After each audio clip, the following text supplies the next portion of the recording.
Sport, Popo Sport, Topo Sport, Topo Sport, Popo Sport, Popo Sport.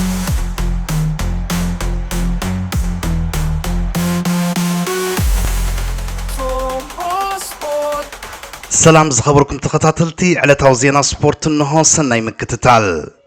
لوم عمت نمبل أسران حموشتن غزيو زكير زلو تور اوف ماغنيفيشنت كون هاي لومي برابعي مدرخو بزغط سأللو إرتراوي تقرداماي هينوك مولو برهان تاشعي ترتحيزو وردرو بمودة مسك قداموت عسر تبلوز التسريعوم هينوك كابتي نز مدرخ استعوتلو سانتياغو أمبا بعسر تشمون تكالي دحيريو نزوزيت كحزكيلوم هينوك تمالي كاب كالي تقجل ناب قدامي تقجل نتيرو بمئتاو عمود أتاخا نمقردم تقديمو ناي مدرخ عوض كم زمزقبة أيرسعن زاقي تخايدو أبزلو 4 مدرخات بزوحللو قزي نتبن دما حد كابتوم بجان كتليان مالياتات كوستو زخولو تقدمتيو كوين زلم هينوك أبناي قزي وردر كابت بج أمالي حيز زلو سبانياوي تقدماي RGA يان كاستيالانو بعسر تقلتكالي ترايو دحيروم أبو ردر كتليان ماليا خاب بعسران حد النتبي أبشاب عيتر تالوم نزا ناي نتبي ماليا دينماركاوي ألكسندر سالبي يحيزوا زلم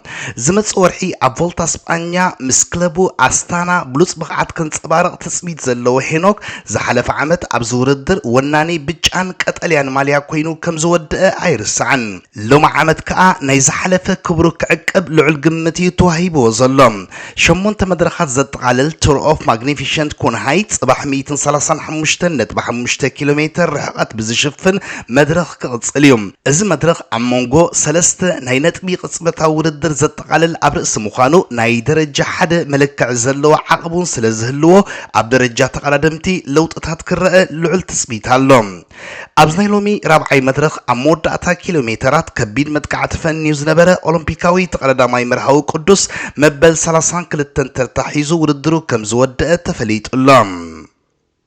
هاجراويان غانتاتات أرجنتينان إنجليزن صبحروبو عبقت انفرق فتصامة زوديو مالياتات تمالي بوغعي أفليت أنين هاجراويت غانتا إنجليز عدا ماليا أرجنتينا خا اتا تاريخاويت سمياويت ماليا أرجنتينا أبزنايت صبح صوتا كم كاميدا وصاعت صوت زلا غانتا كوات حسيبان تهالوت نافيفا دحر زقربتو فوليت ألبيو إزماليا غيرخت تصاوت تفقيدو اللام هاجراويان غانتاتات أرجنتينان إنجليزن أبسترخبالو 14 اوانات أرجنتينا 3 غزيت رايك تعوت كيلام أبتنكلت تدما اتكاميدا وصاعت قدونو ماليها غيرايا تساويتا مارادونا بتا هاند اوف غاد استسميت شتو أبش عند 986 كسعرو واخلو سمياو الشراط زلو ماليها كتكدن كلا أبش عند 998 بفتصم كلا عمغ صاعتي كتعوت كلا خا زسألم سمياوي وديانيرام أبزنا يتصبح تصوتا خا نزاني 998 ماليا غيرا كتتصاوت حتيتاي بفيفا تفقيدو لا زلم هاجراويت كانت أرجنتينا أبزوان عالم أب 5 تصوتاتات اتي أميدا كتقطم كلا توديو ماليا كتقبر كلا حنساب ترايا أنصار جوردان اتي كاميدا أوصاي ناي أوي جيم ماليا غيرا تتصاويتا مبزحتهم أرجنتيناويان نتا أب 986 وانش عالم زوصلو لا ماليا كم تاريخاويت ماليا غيروم كم زصوعوا يفلت أرجنتينا أبتقوان نتا ماليا كتودي مدباي نبران أبقت مودي كمحلاف نوراغواي أبسعارة اللغن ودياتو زنبرت ماليا مسموقات مكسيكو يسمامع كم زيل تسعوتات رعانا غريبهم أبالات فدرشن تهاجر نابعداغا خيدوم 38 مالياتات مسرخو بخاء قصر ماليا زيبولو بمنبارو كال شجر مسيوم ننفس وكف ماليا بفيرو ناتسغطكا قصري كم زلقبو دحر مقبارو دما تماليا أنصار إنجليز أفتصامة وديا أما جمريا نتماليا نقبرادو أي نقبرا زي مردا مسيكوان تنبرا مارادونا بعلو نتماليا كم زمرت أغني نقر اتسقوتا تاريخاوي اتماليا خا نقول لغزية تذكاريت كوينام اتا أبتقوان مارادونا غير وازنبرا قصر 10 تماليا أبكل تشحن كلتن بنيشعو أكفافالي إنجليز ستيف هوج ب7 مليون باوند كم استشت أتاير السعن حج خا ميسين دك غانتو ክልቱን ብምርጫ ማሊኦም ኣብ ልዕሊ እንግሊዝ ጸቕጥ ንምግባር ማልያ ክቕይሩ ሕቶ ቀሪቦም ፊፋ ድማ ተቐቢልዎም እዚ ከምዚ ኢሉ እንከሎ ንግጥም እንግሊዝን ኣርጀንቲናን ዝዳኒ ኣሜሪካዊ እስማኤል ኢልፋት ምዃኑ ተፈሊጡ እዚ ዳኛ ጸወታ ክሕርፍፍ ኣኽኢልካ ተባሂሉ ኣብዚ ዋንጫ ዓለም ክንቀፍ ከም ዝጸንሐ ዝፍለጥ ኮይኑ ምስ ታሪኻዊ ህልኽ ዘን ክልተ ሃገራት ድማ እቲ ግጥም ካብ ቁፅፅሩ ወፃኢ ከይኮነ ተሰጊኡሎም እቲ ዳኛ ኣቐዲሙ ንግጥም ብራዚልን ኖርዌይን ከምኡውን ስጳኛን ኡራጓይን መሪሑ ነይሩ እዩ እዚ ኣሜሪካዊ ሞሮካዊ ማእከላይ ዳኛ ንሜሲ መባልዕቱ ዳኛ ብምዃኑ ሕጂውን ብዙሓት ወገናት ንሕሜታ ፊፋን ኣርጀንቲናን ይቕጽልዎ ኣለዉ ማእከላይ ዳኛ ኤልፋት ኣርጀንቲና ንፈረንሳ ስዒራ ኣብ 2022 ዋንጫ ዓለም ክትወስድ ከላ ራብዓይ ዳኛ እዩ ነይሩ ሜሲ ናብ MLS ምስ መጸ ኣብ ወርሒ ንጋንቱ ኢንተር ማያሚ ዋንጫ ከውስዳ ከሎ ከዓ ነቲ ናይ ፍጻመ ጸወታ እዚ ዳኛ እዩ ኣልይዎ ነይሩ ሜሲ ናብ ኣሜሪካ ካብ ዝመጽእ እዚ ዳኛ 4 ግዜ ዳኒይዎ ኣሎ ኣብ 4 ድማ ሜሲ ተዓዊቱ ክወጽእ ብምኻሉ መባልዕቱ እዩ ሃገራዊት ጋንታ እንግሊዝ እቲ ዳኛ ካርድታቱ ክጥቀም ድሕር ዘይብል ምዃኑ ክትፈልጦ ከም ዝግባኦም ተንተንቲ ናይ ዝግጥም ዘረድኡ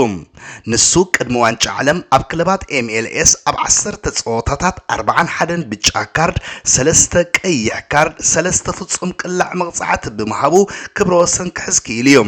ኣብዚ ዋንጫ ዓለም ኣብ ዝዳነየን 3 ግጥማት እውን 8 ብጫ ካርድ ክህብ ከሎ ሓንሳብ ድማ ቀይሕ ካርድ ክህብ ድሕር ኣይበለን ማንቸስተር ዩናይትድ ንኣከፋፋሊ ሮማ ማኑ ኮነ ንምፍራም ቀጠልያ መብራህቲ ከም ዝተዋህባ ተፈሊጡ ማኑ ኮነ ኣብ ሃገራዊት ጋንታ ፈረንሳ ንቦታት ማንቸስተር ዩናይትድ ንምፍራሙ ዝለዓለ ድሌት ዘሕደረትሉ ቸመናይ ተኪኡ ኣብ ዝተጻወተሉ ብሉጽ ምንቅስቓስ ከርኢ ብምኽኣሉ እታ እንግሊዛዊት ክለብ ዝያዳ ተገዳስነት ከተሕድር ከም ዝገበራ እዩ ዝግለጽ እታ ጋንታ ካብ መስርሕ ምስግጋር ብራዚላዊ ኣከፋፋሊ ኣታላንታ ኤደርሰን ምውፃእ እውን ካልእ ንጉዳይ ኮነ ንቕድሚት ዝደፍእ ምዃኑ ይእመን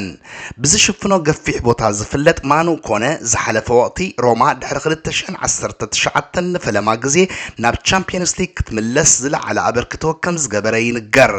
እቲ ወዲ 25 ዓመት ተጻዋታይ ዋላ እኳ ተደጋጋሚ ጅማውቲ ናይ ምጭብባጥ ጸገም የጋጥሞ እንተኾነ ምስ ሙሉእ ጥዕንኡ ምዝህሉ ግን ልክዕ ከምዚ ምስ ሃገራዊት ጋንታ ፈረንሳ ዘርእዮ ዘሎ ብቕዓት ከንጸባርቕ ከም ዘይሽገር እዩ ዝእመነሉ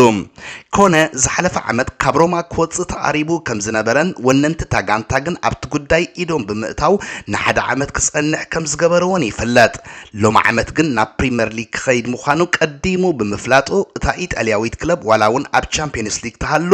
ደው ከተብሎ ከም ዘይትኽእል ምንጭታት ኢጣልያ የረድኦም ዩናይትድ ነተጻዋታይ ካብ 50 ክሳብ 55 ሚልዮን ዩሮ ክትረኽቦ ከም እትኽእል እዩ ዝሕበር ኣከፋፋሊ ኣርሰናል ዴክላን ራይስ ኣብ ናይ ጽባሕ ግጥም ኣንጻር ኣርጀንቲና ምስ ቀዳሞት 11 ተሰለፍቲ ኣብ ሜዳ ክርአ ምዃኑ ጋዜጣታት እንግሊዝ ኣፍሊጠን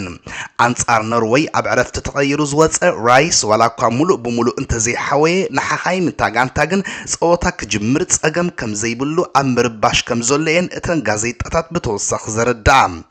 ዴክላን ራይስ ክልተ መዓልቲ ዓራት ሒዙ ድሕሪ ምጽናሕ ኣንጻር ሃገራዊት ጋንታ ኖርዌይ ክስለፍ ከም ዝኽኣለ ኣይርስዓን ሕጂውን ኣንጻር ኣርጀንቲና ድሌት ዳእምበር ሙሉእ ጥዕና ሃልይዎ ከም ዘይኮነ ምንጭታት ሃገራዊት ጋንታ እንግሊዝ ዘረድኦም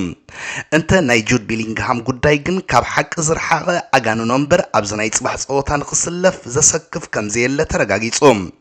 ቤሊንግሃም ምስ ማዕከናት ዜና ክዛረብ ከሎ ኣብታ ህርምቲ ጸጋመይቲ መንኩቡ ሒዙ መግለጺ ድሕሪ ምሃዊአን ማዕከናት ዜና ኣርጀንቲና ነቲ ጉዳይ ካልእ መልክዕ ሂበን ኣጋዊሕንኦም እቲ ንሃገራዊት ጋንታ እንግሊዝ 6 ሸቶታት ዛጊታ መዝጊቡላ ዘሎ ተጻዋታይ ግን ካብዚ ታሪኻዊ ጸወታ ዝኣልዮ ዝኾነ ጸገም ይኹን ቃንዛ ከም ዘይብሉ ኣፍሊጡሎም ዋንጫ ዓለም 2026 ናብ ኣጋ ሙዲ ዝኸይድ ዘሎ ካፕተን ኣፈለማ ናብ ዝውድድር ዝመጻ 48 ጋንታታት እንግሊዝ ፈረንሳ እስጳኛን ኣርጀንቲናን ነዛኽብርቲ ጽዋዕ ዘማዕደዋ ዘለዋ ኮይነን ተሪፈን ዘለዋ ናይ ሎማ ዓመት ዋንጫ ዓለም ኣብ 3 ሃገራት ማለት ሕቡራት መንግስታት ኣሜሪካ ሜክሲኮን ካናዳን ክእንገድ ብምኽኣሉ ስፍሓት ኣሜሪካውን ኣብ ግምት ኣትዩ ጋንታታት ቅድሚ ሕጂ ተጓዒዘንኦ ዘይፈልጣ መንገዲ ክኸዳየን ተገዲደን ካብዘን 4 ፍርቂ ፍጻመ በፂሐን ዘለዋ ጋንታታት ከዓ እንግሊዝ እታ ዝያዳ ብጉዕዞ ዝተሃስየት ምዃና ተረጋጊጹ እንግሊዝ ንኖርዌይ ኣብ ሚያሚ ቅድሚ ምስዓራ ናብ ሜክሲኮ ከይደያ ኣብ ታሪኻዊ ስታድየም ኣስቴካ ተጻዊታ ነይራ ቀዳማይ ናይ አውዲካ ምሕላፍ ጸወታ ድማ አንጻር ዲሞክራሲያዊት ሪፐብሊክ ኮንጎ ኣብ አትላንታ ተጻዊታ ነይራ ሕጂ ድማ ናብ አትላንታ ተመሊስያ ምስ አርጀንቲና ክትገጥም እዚ ኩሉ ጉዕዞ ከተካይድ ድማ ልዕሊ 14000 ማይልስ ተጓዒዛ ዘላ በንጻሩ ሃገራዊት ጋንታ አርጀንቲና ዛጊት ካብ 6000 ማይልስ ዝበዝሕ ጉዕዞ ኣይተንቀሳቀሰትን ዘላ ናይ ፈረንሳ ከዓ እቲ ዝበለጸ እዩ ከይላን ባፔ ምስ ደቂ ጋንቱ ዝተጓዓዞ ርሕቀት 2000 ማይልስ ጥራዩ እዚ ሃገራዊት ጋንታ ፈረንሳ ዝተጓዓዘቶ ርሕቀት ካብተን ሰለስተ ጸወታ ኣካይደን ካብ ዝውድድር ዝተኣልያ ጋንታታት ውን ዝውሕድ ምዃኑ እዩ ዝሕበር ሎሚ ኣብ ግጥም ፍርቂ ፍጻመ ምስ ፈረንሳ ተጻወት እስጳኛ ከዓ 12000 ማይልስ ያ ዛጊት ተጓዒዛ ዘላ መርበብ ሓበሬታ ቢቢሲ ናብ ኪላታት ኩዕሶ እግርን ጋዜጠኛታትን ናይዘን ናብ ፍርቂ ፍጻመ ሓሊፈን ዘለዋ ጋንታታት ዋንጫ ዓለም መን ትዕወት ዝብል ሕቶ ዝቐረበሉ ፈረንሳ ዝያዳ ምርጫ ከም ዝረኸበት ተፍሊጡ ናይ ሎሚ ጸወታ ፈረንሳን እስጳኛን ከም ናይ ፍጻመ ጸወታ ዝቆጽሮ ብዙሓት ክኾኑ ከለዉ አርጀንቲና ንኽልተ ተኸታታሊ ግዜ ጽዋዕ ዋንጫ ዓለም ዘለዓለት ሳልሰይቲ ሃገር ክትከውን ከም እትኽእል ዝሓስቡ እውን ውሑዳት ኣይኮኑን እንግሊዝ ድሕሪ 3 ዓመታት ኣብዛ ዋንጫ ኢዳ ክትነብር ትኽእል እያ ዝብሉ እውን ካብ እንግሊዛውያን ወጻኢ ብዙሓት ኣለዉ ፍሉጥን ዓብን እስጳኛዊ ጋዜጠኛ ጁሊያን ባላጉ ዋንጫ ዓለም መን እያ ትወስዳ ዝብል ሕቶ ብመርበብ ሓበሬታ ቢቢሲ ኣብ ዝቐረበሉ ቅድሚ ሓንቲ ጋንታ ምጽውዑ መረዳእታ ክህብ ተሰሚዑ እቲ ጋዜጠኛ ንስጳኛ ብልጽቲ ጋንታ ክብላ ከሎ ዝበለጹ ተጻወቲ ምስ ዘፍርሕ መስመር መጥቃዕቲ ዝሓዘት ጋንታ ድማ ንፈረንሳ ኢልዋ ንሱ ንአርጀንቲና ካብ ካልኦት ጋንታታት ዝበለጸ ናይ ጸወታ ሓሳብ ዘለዋ ጋንታ ኢሉ ክጽውዓ ከሎ ንእንግሊዝ ከዓ ክልተ ከዋኽብቲ ተጻወቲ ኣብ ብሉጽ ብቕዓት ዘለዋ ጋንታ ክብል ሰሚዋ እቲ ጋዜጠኛ እስጳኛ ንፈረንሳ እንግሊዝ ከዓ ንአርጀንቲና ስዒረን ናብ ፍጻመ ከም ዝሓልፋ ኣብ መወዳእታ ከዓ እንግሊዝ ዋንጫ ዓለም ክትወስድ እያ ብምባል እዩ ንሃገሩ ኣብ ካልኣይ ተርታ ሰሪዕዋ ካብ ቀንዲ ጸሓፍቲ ማዕከን ዜና ቢቢሲ ዝኾነ ፊል ማኮልቲ ከዓ ዋላኳ እንግሊዝ ዋንጫ ክትወስድ ድሌት ከም ዘለዎን ተገለጸ ኣባይታ ዘሎ ሓቂ ግን ካልእ ክብል ተዛሪቡ ንሱ ሃገራዊት ጋንታ ፈረንሳ ኣብ ፍጻመ ናይ 2022 ሕናዓ ክትፈድያ ክብል ይግምቱ ሂቡ ዘሎ ንአርጀንቲና ስዒራ ዘይኮነት ግን ንእንግሊዝ ረቲዓ ንሱ እንግሊዝ ዋላኳ ንአርጀንቲና ከም ትረትዓን ተፍለጠ ኣብ ፍጻመ ግን ንኬይላን ምባፔ ኦስማን ደምበለ ማይክል ኦሊሰን ደዚኽ ደወን ሒዙ ዘሎ መስመር መጥቃዕቲ ፈረንሳ ክጻወሮ ከም ዘይክእል ሓቢሩ ናይ TV5 ጋዜጠኛ ፈረንሳዊ ዓብደልከሪም ሃገሩ ዋንጫ ከም ተልዕል ክገልጽ ድሕር ኣይበለን ንሱ እቲ ዝዓበየ ብድሆ ናይ ሎሚ አንጻር እስጳኛ ዝገብርዎ ግጥም ምዃኑ እዩ ከረድእ ፈቲኑ ዓብደልከሪም እቲ ሓቂ ንሱ ስለ ዝኾነ እዩ ሎም ምሸት መላእ ፈረንሳ ብሓደ ሰዓት ርችት ክትኩስ ተዳልዩ ዘሎ ክብል ኣብሪሁ አርጀንቲናዊ ጋዜጠኛ ሳስቲያን ሲቾላ ከዓ ድሌትን ክውንነትን በበይኑ ምዃኑ ብምርዳእ እዩ ድሌቱ አርጀንቲና ኣባይታ ዘሎ حق خاف فرنسا يبل كم زلو أفليتهم نتي قداماي بليونر تصاوتاي كعس اجر زحزت سعوداويت كلب النصر اب فينانساو قلولاو كم زودقت يغلص اللهم اتا غانتا بزغاط يموازل صغم ناي زكرامات مسرحات مسغغار دو كتبلو خلا دموز ناي نبرات تصاوتا كم مخفالون دونغيا كم زلا تفليطوم از فينانساو شجر ناي قدمه وقت مدلاوات نمغبار اب تقراربولو زلا غزي مغطامو دما نتصاوتان ابالاتان ابشاقلوت يتيلوم تصاوتا غانتا كفرق ورح سنه حيزوم زخونه هيا كم زي تخفلو يوم منشطات السعودي زردوم حدش أسلطان تاقانتا بوستو كوغلو غنا اقرو كيمبرا كم زعينت كبير فينانساو شجر كقاطمو مخالو عدل اي غبران نسو بفلاي مسمر مكففالو نمتعرراي تسعوات تخط امتي يسقنيحوم ازا زينا ابستفلاليا محبراو مراقبيتات مزاربي ارستي خويني زلو غلغل وغنات نرونالدو دوموس تخفل غانتا كساب حجي ختصقنح مخالا زقرمي كبلو خلو غليوم كا سعوداويان غانتاتات يدخيادين بمبال أغرموتهم يقلصلهم يوري تيليمانس تصاطي مانشستر يونايتد نموخان حكمنا ومرمرو وديو نحمشت عمتو علد ما فريموم التصاطي 35 مليون باوند مع تصوعلو تخفيلو الليو اب اولد ترافورد كساب كل التشعن 30 حدن كتصنح نتني حمشت عمتو علد كتامو امبيرولوم يونايتد قداي برازيلاوي ادرسن مسواد قطع ام مسرح مسغغار تيليمانس ابوشت 24 ساعات كتغواي ترايام تاغانتا قديمان اندري سانتوس كاب تشيلسي ب 5 مليون باوند ፓውንድ ከም ዘፈረመቶ ዝፍለጥ ኮይኑ ቴሌማንስ ከአካል አይ አመስመር ምክፍፋላ ዝጽንበር ዘሎ ተጻዋታይ እዩ አሰልጣን ቪላ ኡናይ ኤምረ ነተጻዋታይ ክሕዞ ድሌት እኳ እንተነበሮ ዩናይትድ መዕጸው ውዕሉ ክትበጽሖ ብምኽኣላ ግን ዝገብሮ ነገር አይነበረን